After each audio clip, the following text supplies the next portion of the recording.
Hi, Mick. Hey, how you doing? Hi, I'm Love the good. music. Got my groove on. Thank you. I see you bopping your head in the back. Oh yeah. Welcome to Unfiltered Unspoken. It is an honor to have you here today. Awesome. Thanks for having me. My pleasure. So I want to introduce you real quick. Mick Smith is a publishing author of Burning America and the Best of the Children. He's a doctor of digital marketing tips with a musical twist, and you're a PhD in digital marketing, executive podcaster, voice actor, and recovering academic. I hope I got all of that. So you Other have than that. Okay. You have an interesting background. So me and Sid we're gonna tag team, and we're gonna question you. But first, we would like you to introduce yourself, and then we will go into what we do. Sure. Okay. Yeah. Just a little bit of background. Recovering academic means I've been in academic work for a very long time, and I'm not doing that currently. So that's why I'm saying recovering. So I've done it for a long time, but then I moved into doing more of executive type positions after being a campus dean at a university, executive region director, then moved into digital marketing because primarily in schools and universities, they need somebody who's bringing people in or else they're going to go out of business. So it got me interested in the digital marketing space. And then also written a lot as terms of academic work, but appreciated the opportunity to talk about Burning America, which is my first foray into a novel, into something which is entertaining, or at least that people will read, as opposed to the academic work, which only a few people read. So a little bit of different of a take on what I'm doing in terms of writing, and then also adapting this into a screenplay as well too. So things along those lines, that's what I've been doing for some decades. That's great. That's great. I, with doing some copywriting work, have been told, like I get things sent back from editors all the time, like America's really not smart, like dumb it down a little bit. So I like the fact you don't have to necessarily dumb it down. You're just, putting the same information out in a different manner that, might keep your interest a little more. So that's actually really good because academic language, although I understand it, it doesn't keep my attention at all. So I understand that completely. Yes, sir. Now, just because your background here or what you're doing is a little different than most that we have on our show here. What exactly about the Good Fight and Unfiltered Unspoken, drew you to the platform? What made you want to come on and talk to us? Yeah, I think that's a good question because like a lot of people, I can't determine everything that happens in my life. And so every conversation has some reference to music. And there's a great line by John Lennon in which he says, life is what happens when you're busy making other plans. Well, I'm like one of those people. I was having a nice, happy marriage and had a first child, and everything is awesome. But life interfered. And I think this is a good opportunity to talk about something that's happened to a lot of people, because I was one of those individuals where my wife would take off from time to time. And I thought, well, that's okay. It just happens, personality. But came in the driveway the one day and something is very different this day, because I could see from the driveway when I pulled up, everything was gone. So that means all the furniture, everything's taken. So call the banks, bank accounts are emptied. So all that was, yes, that's a loss, but it's all things, it's all property. But the big thing that for me was, well, where's our child? So she was only 5 years old at that point, and that's where life interfered. It's got something else going on that I hadn't planned for. So I had literally $5.85 in my pocket. nothing in the bank, nothing, no furniture, and no child. So I was like a lot of people, try to figure out what I should do. And I sort of panic and trying to track down where the child is and was. I found out from the school she was gone. I called the neighbor who she was supposed to be with, not around. So I started looking, wondering if she's still local, flagged down a police officer, and the cop called the neighbor. And so I found out when we were living in Pennsylvania that over the police radio, our child was in California, 3,000 miles away. So that's not the best thing and best way to find out where your child is. And so what the novel is really essentially what happened from that point on, from being sort of slammed into life. And then how do you adjust and how do you try to recreate your life? And most importantly, get the child back into the marital home.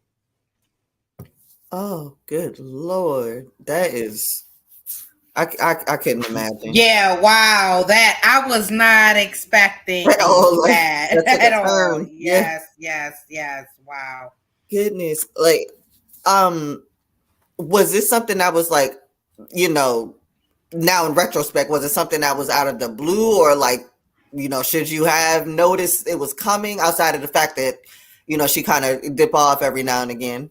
Well, I'd say it took off. And so without putting any pressure on her, because, you know, you're trying to work something out with a person and work out a relationship, I thought, well, okay, that's fine. There's a personality. I'd prefer being at home more and prefer having the close-knit family, which is what I had envisioned with the marriage, but it didn't work out that way.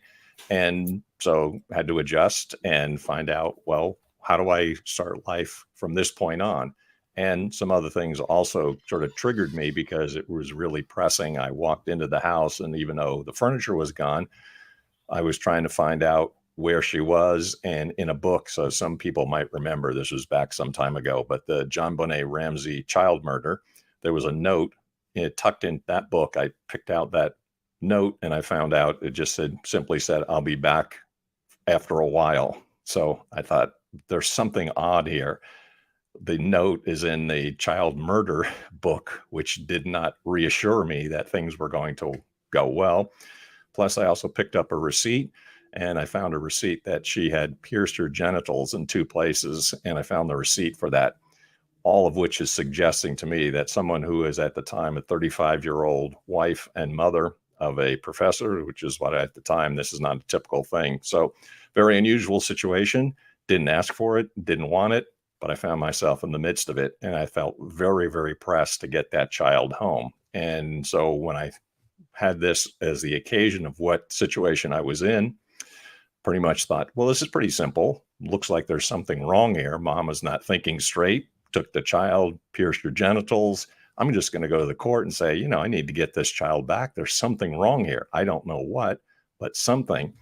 Well, lo and behold, surprise, it's not that easy. So I managed to get her back into the state. So her child came back. And as soon as I went into court, another surprise, the judge says, child goes back to the mom. What do you mean? How can that possibly be true? I'm trying to get the child back, restored to her school, restored to her home. Didn't work out that way. So long story short, I can unfold it a little bit more if you'd like, but it took 3.5 years to get that child back into the marital home. And I stayed there the whole time, and I had to fight to keep her into her school because mom then took her to another school. And it was just a 3.5-year process of trying to reestablish our child and keep her back into the home. And that's what the novel is about. Things that you can't believe happened. Wow. So, I have a question. Did you see, it sounds like your ex-wife might have been a little unstable, moving a child. And I mean, it sounds like you were a good dad and a provider. Do you think that there was some mental traumas in her life that caused her to do, your ex-wife to do the things that she did to end up taking your child, and the measures of how she did it? That's entirely possible because there's also what actually happened to her at the very end. If you read the end of the story, you'll find out what happened. But yes, I was probably unusual in terms of being both a father and a husband because early in our child's life, my wife was working double shifts. And so from about the time that our daughter was about 10 weeks old until she was 9 months old, guess who was at home with the child the entire day before I had a job that was starting after these several months, because I had a job offer. I was with the child. I was a primary caregiver. So when she was literally a baby, when she was only months old in her first year of life, I was a primary caretaker. All of which in my mind says, well, shouldn't I be able to raise a child? Because the time the wife took her, she was 5 years old. If I could take care of a baby, I certainly can take care of a 5-year-old. Everybody knows they can start to dress themselves and they start doing things by themselves. And she was older. It just didn't work out that way. So the court situation was really extreme. And then I found out the subtitle of the novel is In the Best Interest of the Children with a question mark, precisely because everyone has an interest and they claim they're working in the child's interest, but I couldn't see it for anybody. And that's the judges, the attorneys, the counselors, neighbors, police, no one. And it was a battle for that 3.5-year period until I could finally get my child home. And in fact, since mom would come and go with the child, what she would do is she would take up the child, pick her up, drive 3 doors down to the neighbor and drop the child off at the neighbor's house. Everyone would tell you exactly the same. If you're a man and you're a father, that if you went to that person's house, which she did also say, the neighbor said, you'll get arrested. So I could literally see my child. So there's a line in the novel which says, our daughter was down the street 1,000 miles away. Wow. It amazes that the neighbor, did they have kids? The neighbor had 2 children. So yeah, she was a single mother also. So unusual situation. Just before she divorced her husband, we were over there for dinner and he was a nice guy, told me what a great guy he was. And literally within that week, all of a sudden he's booted out of the house and then she's a single mom. So I thought, well, that's kind of odd. Why were you telling me this? Guy was a good husband and a good father. Then all of a sudden he's gone. Then the situation came up with our child and she took our child basically into her home, all of which would just mean she's right down the street, but I couldn't go anywhere near her. There's an incident in the novel too. Again, it's sort of the things that actually happened. So my mom came to visit.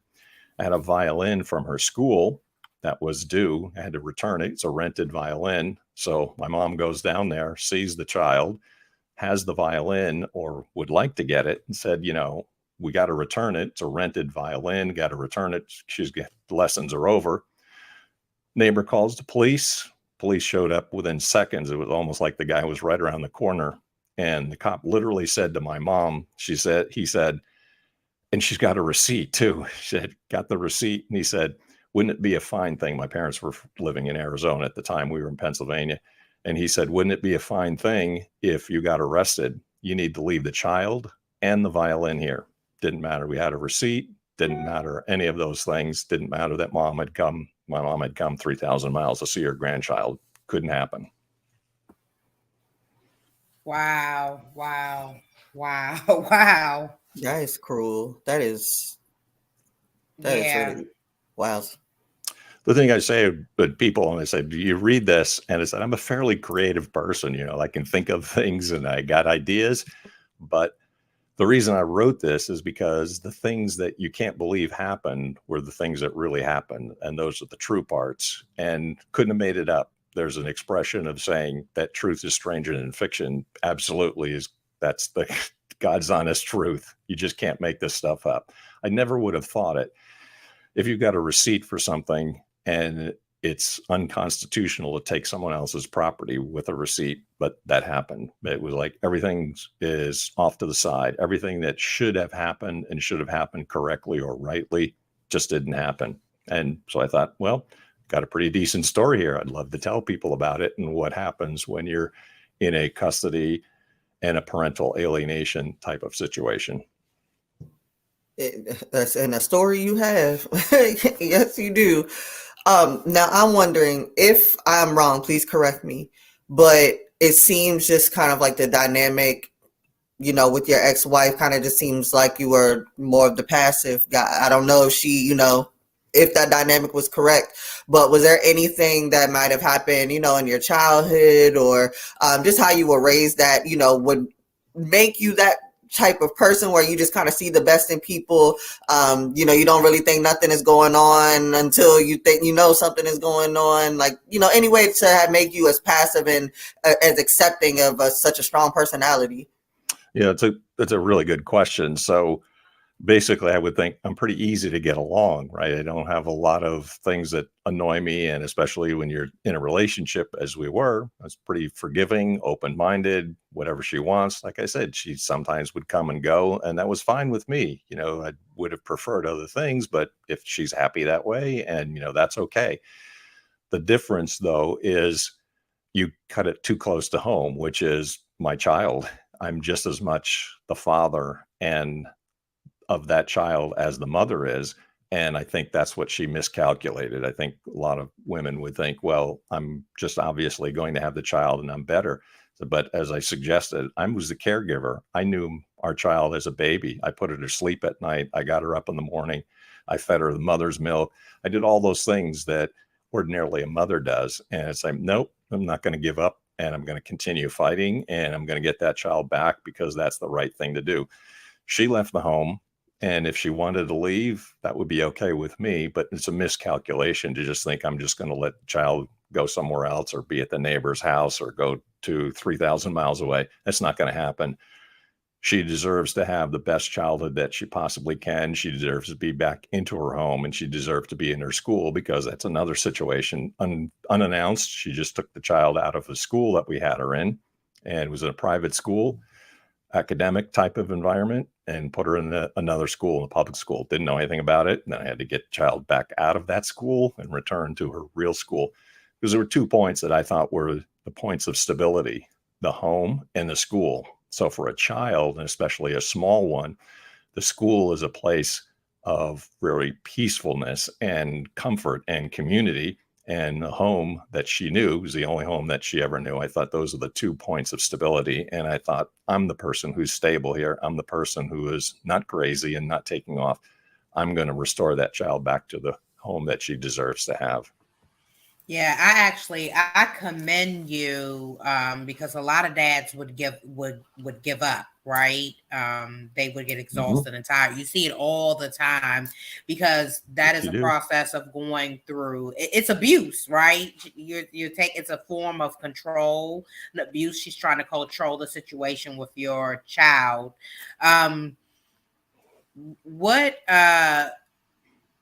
The system, I know you probably truly feel, because I hear a lot of men say this, that the system fails them. The dads that want to be involved in their child, they make it difficult. But the dads that don't want to be involved in their child, they make their lives a little more easier. Yeah, it's a really good question, because that's one thing I decided, just from the very beginning, pulling up in the driveway. Well, I'm not a deadbeat dad, and that's not going to happen. So I'm going to do everything I can to fight for the child. But there's certain things to say, not to explain or to rationalize a deadbeat dad. If they're a deadbeat, they're a deadbeat. But there are certain things that take place that you don't realize. So, for example, while we're going through the custody situation through the court, you think that it's going to be fairly straightforward and it's in the best interest of the child. Well, it's really not. But 3 months, 4 months, 6 months down the road, like myself, and at the time this was around 1998 to 2001, so it's a little bit back in the past, and money was worth a little bit more.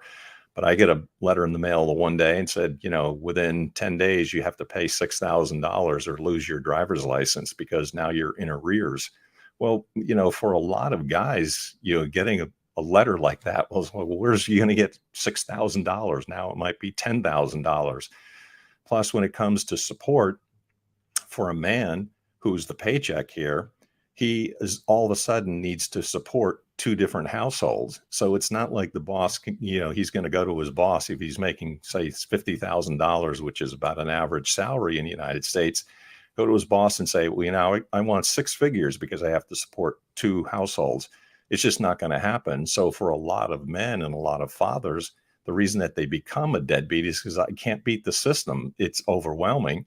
And there's all kinds of money that it's being asked to produce, and I don't have it. And I give you my situation. The bank account was empty. I had nothing. So in part of the negotiation, I'm thinking to myself, well, I would be able to get some of those marital assets back. No, didn't get a dime. I had to start accumulating everything from every single paycheck I had. And, if it was bologna sandwiches and if it was top ramen, well, that's what I ate because that's all I could afford until I could catch up.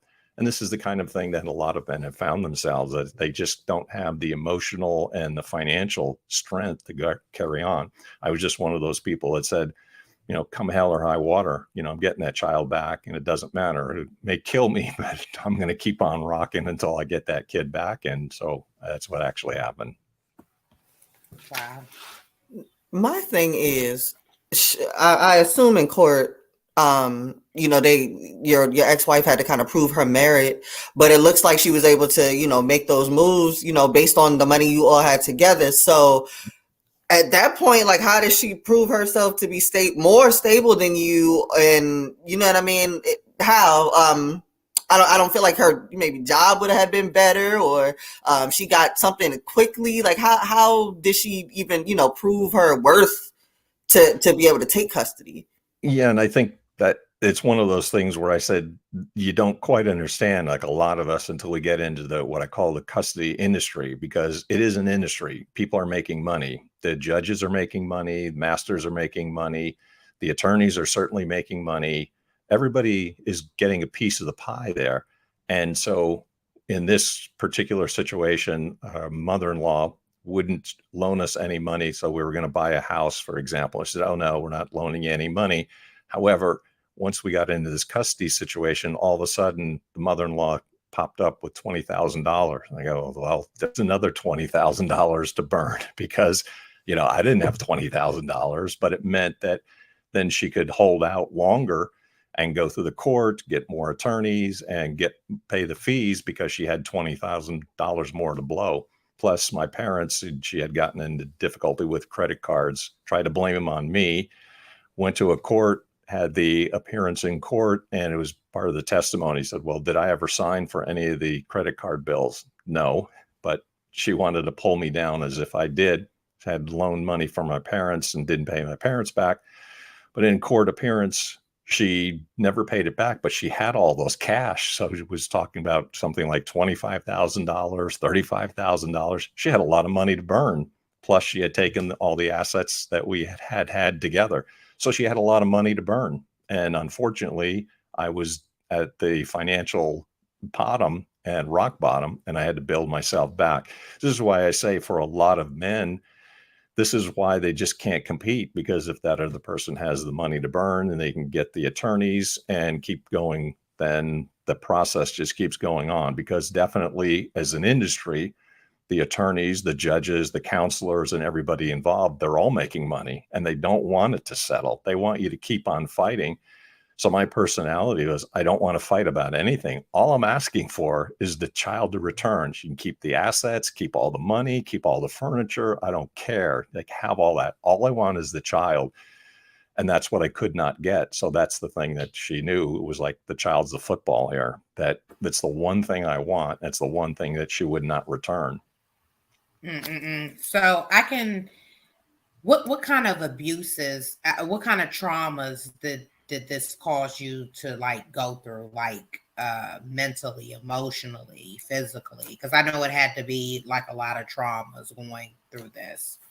Yeah, there's no question. So, I mean, I'm one of those people that, they got the man upstairs. So, I mean, if it was not for God, then I wouldn't have made it, because since I'm an academic, I said at the time I was professor, one of the things that I would have liked to have done, of course, is to read and write and do all the normal things that I would ordinarily doing. But my brain was mush. I couldn't read, couldn't concentrate, and couldn't do all the normal things that would ordinarily make me and get me reassured.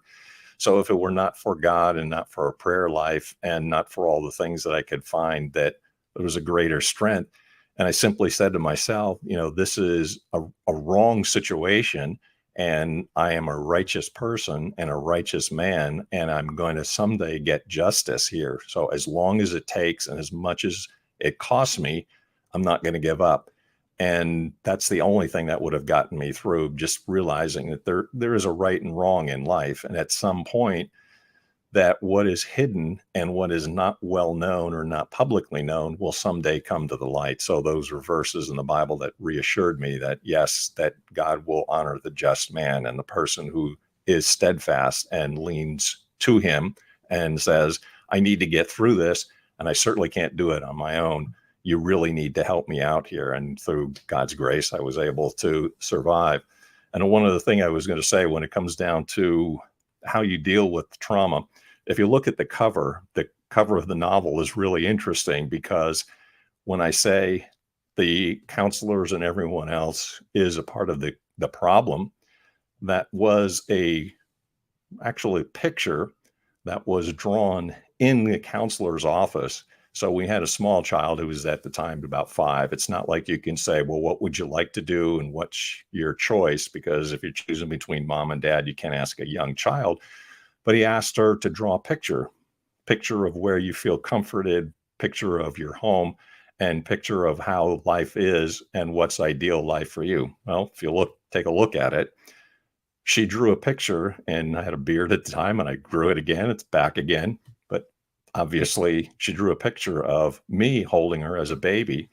Now, what's interesting about that picture, that ruled against me. You would think, well, if you ask a child to be honest, and a 5-year-old's going to be honest, she was. The counselor looked at that. The psychiatrist appointed by the court said that I had too much influence on the child. And that was a bad thing. Like, it makes no sense. I mean, if you're asking a child what would make her feel comfortable, and she tells you, and they said, well, I'm too much of an influence. Well, if she had drawn the picture of mom holding her, I wouldn't get her. So she draws a picture of me holding her. I don't get her. So in short, I don't get it. I'm going to lose no matter what. So for a lot of men or fathers and good ones, the same thing is going to happen to them. That's what's so difficult about being in a contested custody situation. Looking at research for this, in the custody situation that is contested, because sometimes you will hear about a man getting the children, but generally those are because those are non-contested situations. But in a contested custody situation, the key word there is contested. Mothers get the child 92% of the time. So only 8% of the men, no matter how good you are, no matter how caring you are, no matter how close you are, as I am and I was to our child as a baby, it doesn't matter. So when I look at this, I'd say, well, you mean you can't tell me there's more than 8% of fathers who are good to their children? It makes no sense. That percentage is got to be a little bit closer. So I've asked usually people when talking about this novel, I say, well, what do you think? I mean, women or men who generally gets the child, and they might guess 60-40, 70-30, 92%. So basically a man's going to lose in a contested custody situation. Did you have a male or a female judge? That's another good question. So here's the strategy. So at first I said, I'm a good dad, I'm a good father, and I'm going to go to a man who understands and an attorney who is a father's rights attorney, thinking that maybe I have some rights. Didn't work at all. So I just paid him. That was a waste of money.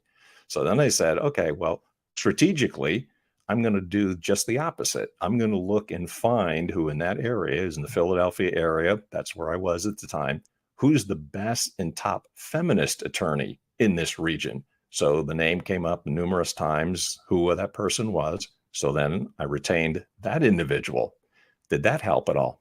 Didn't help at all. Didn't matter. It didn't matter if I got the best father's rights attorney. Didn't matter if I get the best feminist attorney.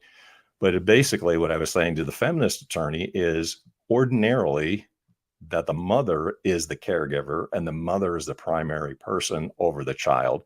And if you can get custody for all these women, which you had for decades as the top attorney in this area, why can't you that work for me? Didn't matter. So I lost again and paid that person a lot of money. Jesus. So at this point, because personally, I know myself and I'd be over it. But if you're not remarried, is Is it even an option? Did you have more kids? Like, I know no, I think I'd be done. I don't think I would trust anybody. I if I did marry, I probably need a prenup. I just want to know how you are carrying on, because I know I would not heal from that the way I need to. It's pretty funny. I could certainly relate. So it's an interesting question. So here's how I approach women, or I think about women. In the abstract, I love you guys. I really do. I think women are wonderful. They're God's gift to creation. And in the abstract, women are phenomenal. We are supposed to be companions. If you read Genesis, we're Adam and Eve, we're companions to one another.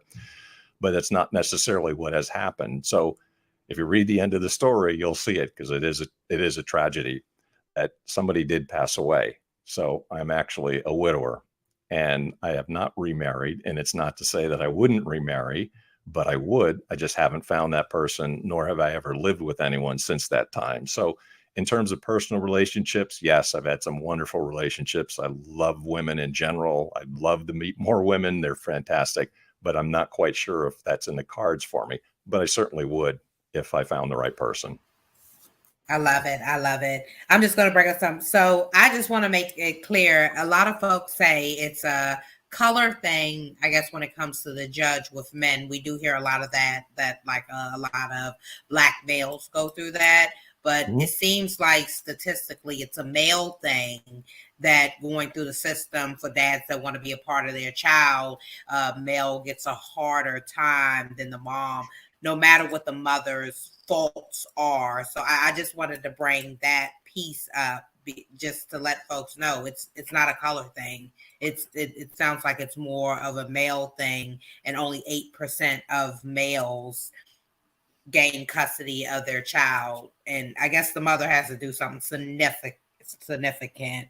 But I wanted to say it's amazing how you could still love a woman, and we're sorry for your loss, how you can still love a woman after all that your ex-wife put you through. That's we have to give you credits for your flowers for that. It takes a strong man to do that, because they're usually traumatized by the situation. Yep. And I would say, this is why I say it hasn't meant that I don't like women, or I've got something against women. I love women. You guys are great. I love your team.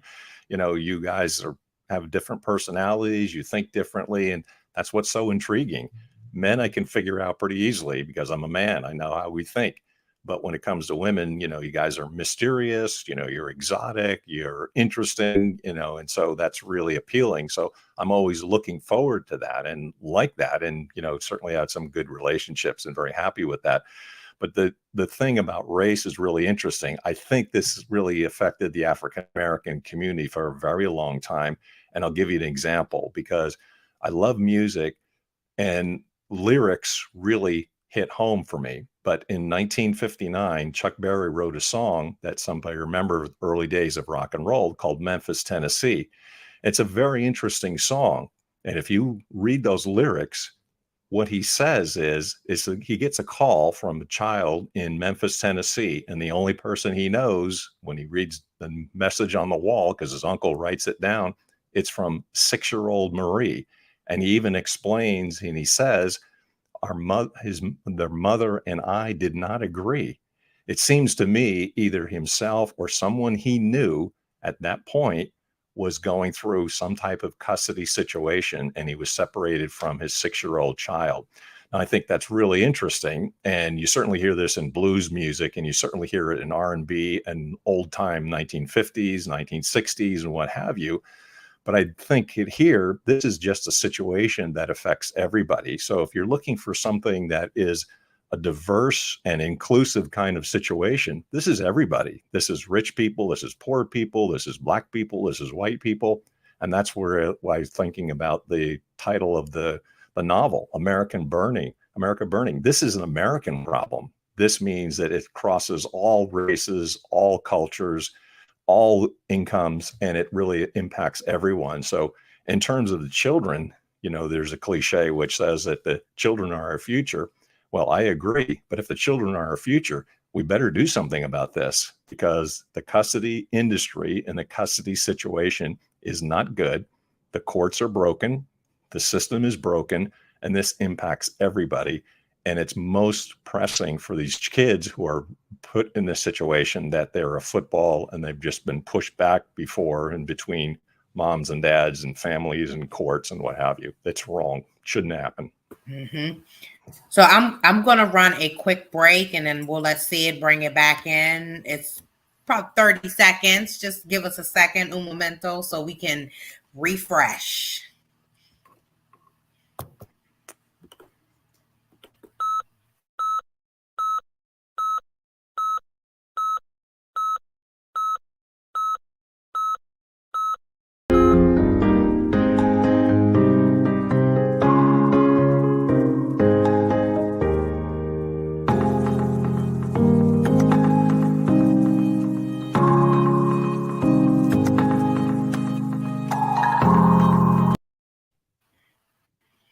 Okay, welcome back. I told you it was gonna be quick.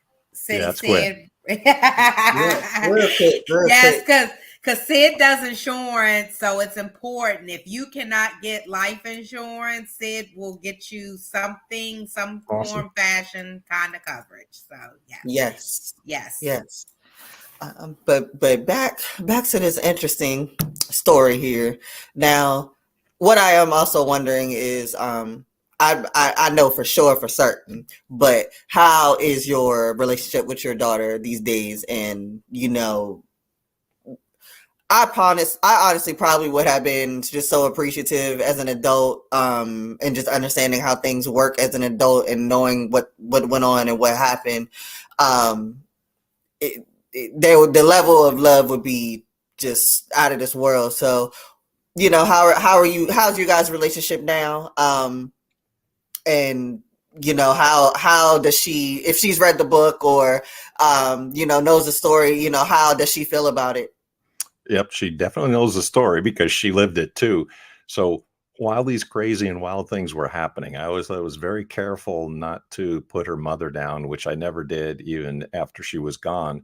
But I would just turn to my daughter sometimes. I could see eyes looking at me like, okay, what are you going to do, Dad? What are you going to say? So always kept on the straight and narrow. But I also said to her, and I turned to her sometimes without saying anything negative, I would just turn and I'd say, this is unusual. You know that. You realize that, don't you? And she would just say yes. So that's how I handled it. Not explaining anything, figuring that she's going to have to figure it out. And when she's an adult, she's going to have to work it out herself. When trying to debrief, then of course, when I got her back at the home, she was then 8 years old, and then I raised her by myself. But I would ask her from time to time, what happened or what was going on at such a situation, or when this happened. And for a number of times she simply said, I don't remember, Dad. I don't know what happened. So I'm thinking that probably she just blocked some things out. So they were uncomfortable, or they were things that she didn't want to remember. And that's the good thing. That's actually a sign of intelligence, that you don't hold on to things and dwell about them and let them get overwhelming to you, because that's destructive. But I would put it this way too, in terms of now that she's older, she's 29 now.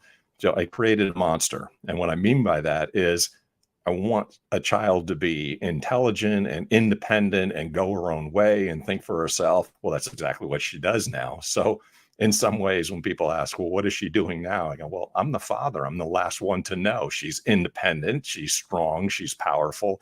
She really lives her own life. But the real question to ask is how she went from the time that when her mom was gone, from the time she was 8 until she was 18, and what happened. Now, I'm trying to convince a court the whole time, and it was pretty obvious based on the fact that I'm just sort of this ordinary guy who just was a good father, and Mom was doing all these crazy and wild things. But the real proof is how she was at 18, because I had her by myself from 8 to 18, but I was trying to get her home before that, and I took care of her as a primary caregiver. Well, by the time she was 18, she was class valedictorian. She got into the Ivy League, and some would say that this was actually the most prestigious of the Ivy League colleges.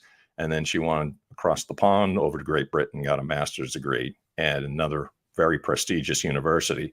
So in terms of vindication, this is what I feel has vindicated me, because I'm really going to be judged by the time that she's 18 and then she becomes an adult. And she really did phenomenal up until that point.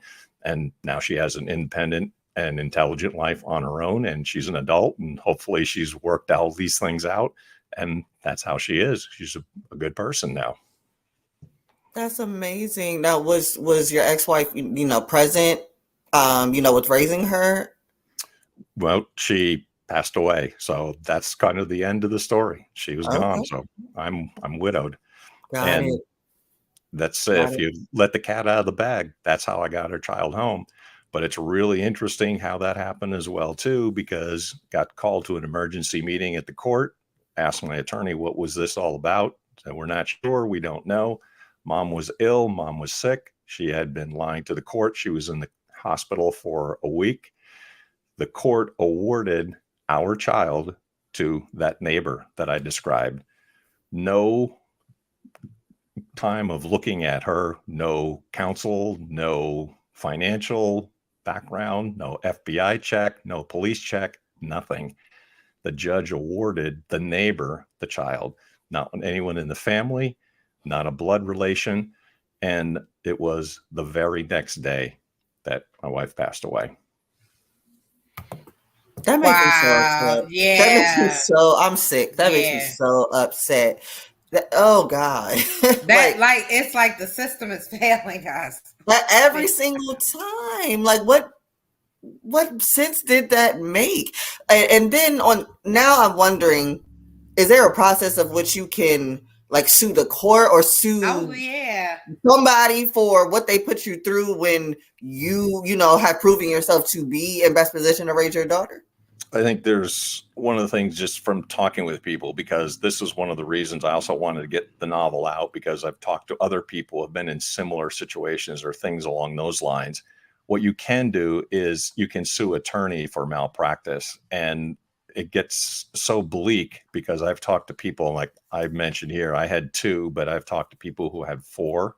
I have talked to people who have more. I actually talked to a person who had 15 attorneys.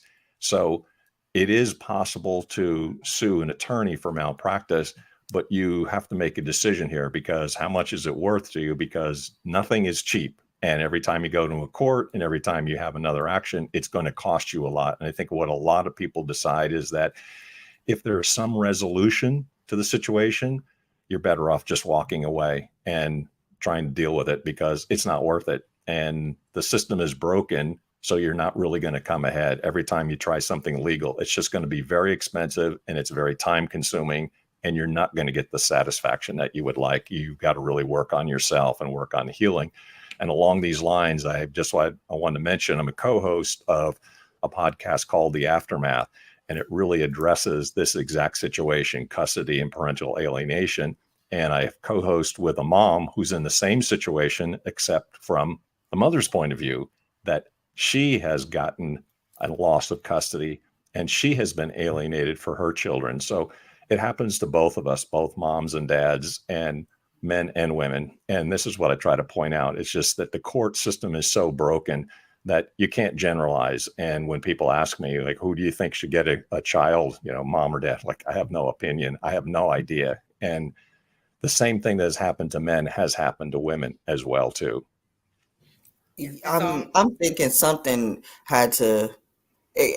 Personally, I know you got what you wanted, and I hate the way that it had to come about. But I know at that point, after the years of court, you was probably over it. But I would be out for blood every step of the way. I know I would, because it's just like, I'm wondering, how do I want to put this? It's the best way, because I know you could either sue the lawyer for malpractice, but at the same time, they did find out your ex-wife had been lying to the court. So technically, that is illegal.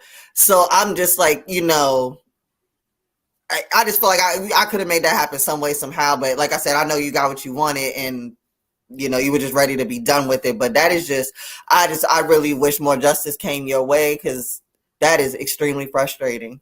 Yeah, So because what? it's crazy. I'm sorry, it's crazy because I was going to ask the question: did your ex give your daughter to you, or did the court order custody to you? But you answer. I wasn't ready for your. I wrote it down like that's a question, and it gave it like a big twist. But it's Yeah. like, what part of the the neighbor saying, you know what?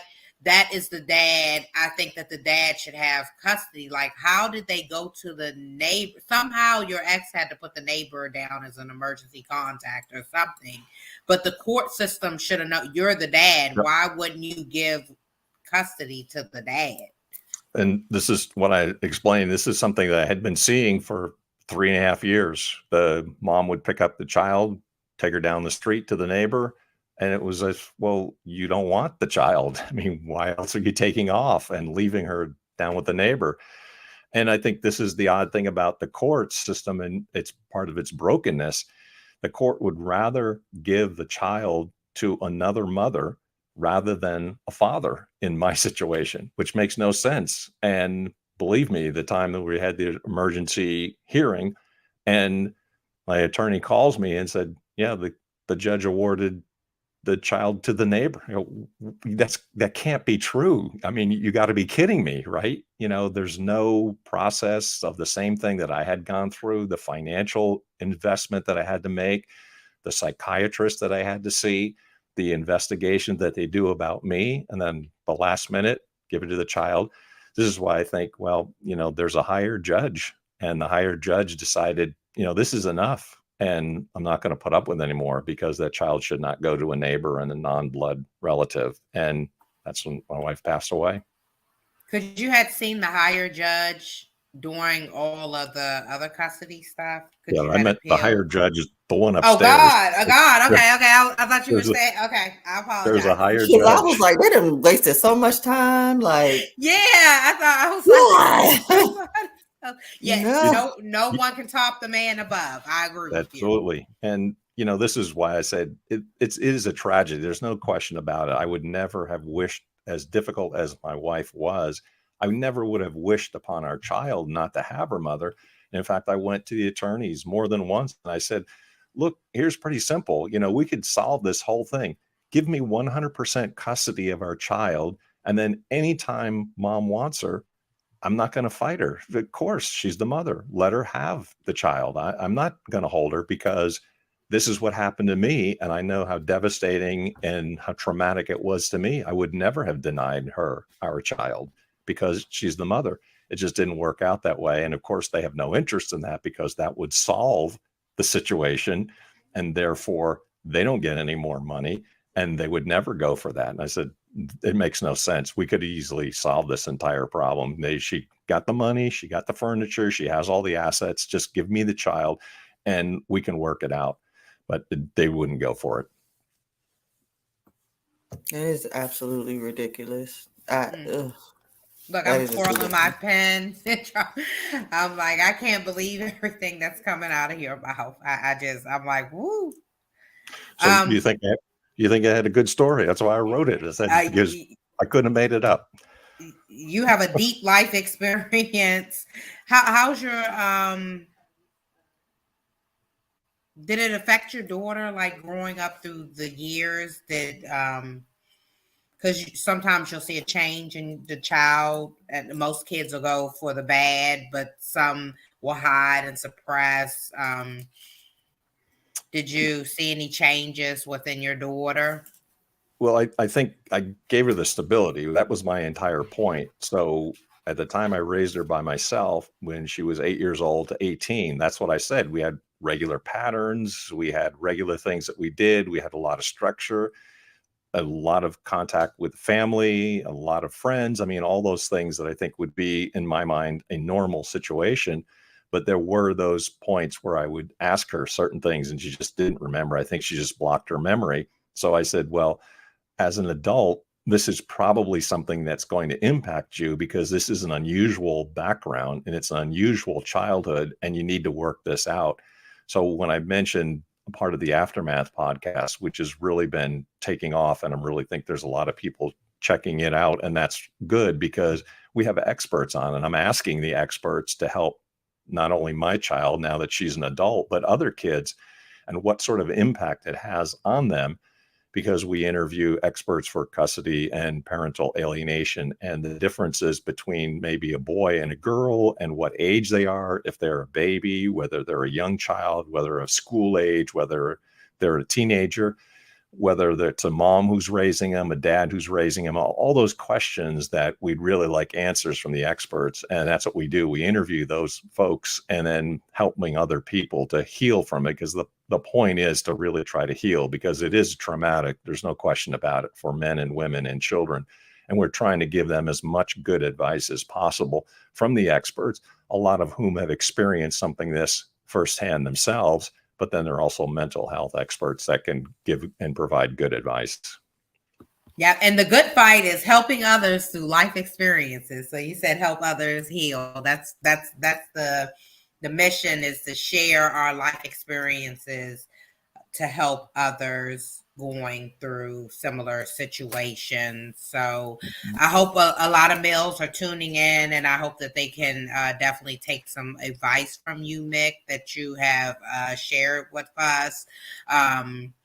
So I mean, yeah, definitely. So I'm going to ask another question. What advice can you give to the audience, or tips to help them that they're going through this similar situation, just to help some techniques, some strategies just to cope with?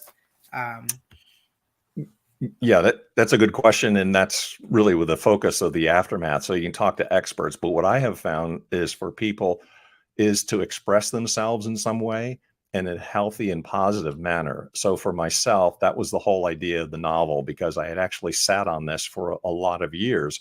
So I was writing it about the 3 years after my wife passed away in 2001, and it sat on the shelf for a long time, but it was catharsis. It meant that I was able to express all of these emotions and all of these things that I had been building up inside, with a massive sigh of relief after the child returned home. But I wrote about it and I got it out of my system, and it sat on the shelf for a long time. Now, what really provoked me to publish it, because it came out in July, was actually now 20 some years later. If you can't believe it, because I can't make this stuff up, the same exact thing happened to my best friend of well over 40 years. He had the same exact thing happen to him. He's living in California, and his wife took off with their baby 3,000 miles the other way to the East Coast. And it said to myself, I gave you the example of Chuck Berry in 1959, and I'm saying this is still happening. There's something seriously wrong with this. And that's what really got me to say, I got to take this thing off the shelf and really try to reach out for other people. But to answer the question of healing, I mean, yes, you got to turn to God, turn to a higher power for one thing. And then when you're dealing with something like this, get it out in some way. My best buddy writes songs, and so he's written songs. And that's the point about trying to find and tap into a creative part of yourself, whether that's writing or journaling or writing songs, something in which you can get it out. Because if you hold it inside, it's going to tear you apart. Because definitely that's how I felt when our child was gone. Felt like my guts were ripped out of my body. And the only way to bring that back into somewhat normal is to express it in some way. So whether that be writing a song or journal or writing a novel, whatever it is, but write it out and tell people, because they need to hear a story like this, because you can't believe these things can happen. And the stories I've heard now over the years is very similar, that people are talking about their brokenness and their inability to help their children, which is a very frustrating thing for any parent to be in, and a terrible situation for anyone. It definitely is. It definitely is. And you've been through a lot, and you don't look like nothing you've been through. I want to say that. You look like you are doing very well in surviving and everything else. So, just congratulations from coming through that, raising, a wonderful member of society. It looks like, doing her part. So I wondering, my question is, so in a sense, just in let's take the revolutionary sense. I'm not the one that's normally on ground level. I help out in other ways. I'm helpful in other ways. So have you just chosen the route of trying to educate people about the process, or have you been part of any, lobbying for, changes in laws or anything like that? What has been kind of your capacity with getting this system rectified and changed? Yes, it's a good question, because this is some of the fortunate things that have come out of the Aftermath podcast, because with these experts, I found some good people. And the National Parents Organization is the organization that I would mention. They don't have chapters in all 50 states, but what they do is they rank all 50 states and trying to show that what would be the ideal situation in a custody situation or parental alienation. And what they have found is that when they rank the states, Kentucky and Arizona are about the best, and they are trying to have legislative action in all 50 states. So now I am back into California because I've lived here before. And so that's exactly what I'm going to do. And I'm active in those things. My co-host, Kendra, also is living in Ohio, and she has contacted her 2 representatives. Now, the problem with her, for a lot of reasons, that she's still in the midst of it, because she was literally telling me today some of the another unfortunate thing that had happened. But she bills herself as a legislative fighter. God bless her, because she's still in the midst of it, but she has contacted her 2 representatives in Ohio, and they are actively working on legislation in Ohio. So organizations that are like that legislatively in 50 states, there's a lot of work to be done, but it is possible. And what I'm hoping, of course, is to find some of the ideal legislation in some of the better states. The National Parents Organization, ranks 25 of the 50 states as just getting a C or average when it comes to this issue. Then there's only a few that are above, which would be the B level or A, the 2 states, Kentucky and Arizona. So what I like to try to do is to look at the model legislation in those 2 states and then see if it can be exported in other places. California for me, and then other states and other people like help they would jump on board and get a part of this movement.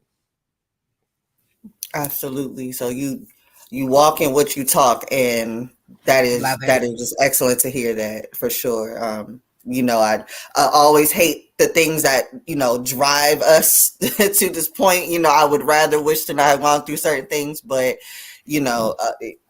again, fate has to come through and pass sometimes, and it just might have to be what happens to get us to that point. So, thank you for the work that you're doing, because it kind of ties into what we're doing. We, are going to be dealing with a lot of people that are, in traumatic situations or domestic situations where they're not going to be able to fight in court, or they don't have the resources to fight in court, or, the judge and jury is not seeing what is actually going on in these households. So it's valuable information to our viewers, just in case, their situation allows them to run into some custody battle once they do try to make it out, or, just passing the information. Even I have learned some stuff today. So thank you. Yeah. Thanks for having me. Try to help people, but that's the idea. It's not something you choose. That's the line that I said from John Lennon. Life is what happens when you're busy making other plans. So as soon as I asked God, like, well, why did it happen to me? I immediately got an answer, because you are the person who can do something about it. That's the whole point. So there's other people who can't, but I have certain skills and certain abilities, and that's why it happened to me. So I realize that now I have a responsibility to help other people, because it's not something I chose, but I realize there are certain things that I can do that perhaps other people can't, and I can help them that way. I love it. I love it. I can't believe that we're at an hour already. I think if I would have known this, we should have been at an hour and a half. We should have went through. I think this is some very this is very important information to share. Many need to hear the message, and I think a lot would benefit from the book. So can you tell folks how to purchase your book? We definitely want to get that out to the audience. And then please, after this, post in the Good Fight chat group. Give a summary of your book, where to purchase it at. That is a resource to help others, so we can help as many folks as we can through these life experiences. Sure, I appreciate the opportunity. So the easiest way, of course, is on Amazon. It's Burning America in the Best Interest of the Children with a question mark. But of course, for your audience, the two special ladies here, if you contact me directly at my own website, which is burning-america.com, I can personalize it. And I would say, if you want to give Aunt Murgatroyd something for her birthday, and I can personalize it and autograph it and date it and all those things. So it's easily available on Amazon. But then also, if you want to get a hold of me personally, I'd like to be able to have contact with folks. And then also on the Aftermath podcast, because Kendra and I are really dedicated to this. We both are in this situation, and we are definitely trying to help people. So listen to the Aftermath, tell people and point us in that direction. And of course, like, subscribe, share it, and positively review the Aftermath, because that's what we're trying to do, is trying to help other folks. Okay. So I definitely, if you see folks that fit Unfiltered Unspoken, please let us know. And if I see folks that fit the Aftermath, I will definitely refer them over to you. I'll connect them to you so that we can get this message out, and we can spread the message, because we can share. Mm-hmm. The more platforms that we share on, yes, the more that we can get the message out. Yes, this is for everybody, and this helps everybody. That's what I love about it. It's an American problem. And then when I started talking to people, I'm finding out we're going to interview somebody from Australia. Apparently people are listening in New Zealand. I talked to a guy in Thailand. There's somebody in Great Britain. So yes, I think this is more of a global situation. But of course, I was just thinking of our country, but it's everybody. And it can help everybody. It crosses all lines. And that's what I would think is the great thing about it, that, there's no politics to this. We're all trying to help children. They are our future, and we have to do the best thing that we can for them. Children didn't ask to be born. We're the ones who got them here. And now we have to do the best that we can for them. Exactly. And I think we've hit India and UK, and we will hit Canada at the end of the month. Yep. Good. Awesome. So we're expanding. So we off note, once we get off here, we can chat about folks that you would like on your podcast, and we can see if we can make that fit. Good. Okay. Sid, you want to close out, sweetheart? And then I will wheel everything else out. Yes. Well, you plugged us in. We know how to purchase your book, where to get in touch. I like to summarize everything, because I really adore this story. There's so many things I love about it. I love the active father. I love this type of carrying on. I really do, because I love a vindicated story. Like I love that story. And I know that you had to be, most respectful in how you talk about things, but God don't like ugly, y'all. That's what I got out of this story. God does not like ugly, and God definitely has favorites, and you don't know people's relationship with God. You don't. So they will be victorious at the end of the day. So you just watch, just handle people delicately.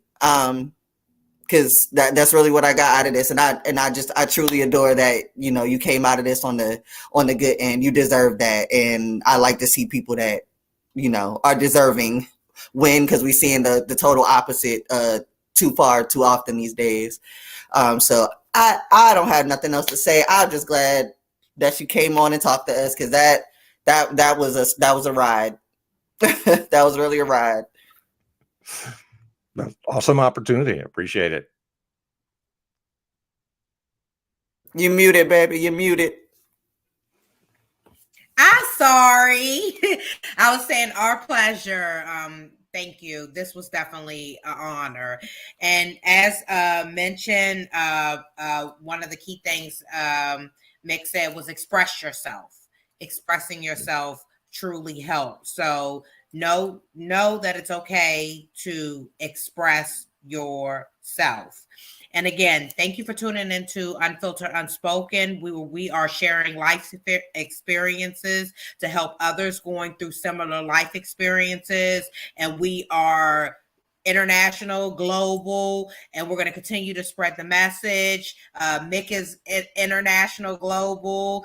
We are doing what we are supposed to do, and that is touching as many folks as we can so that we can help others to start the journey to heal. Know that you're not going through this alone. You have folks that are here to support you. So thank you for tuning into Unfiltered Unspoken. Good night. Thank you.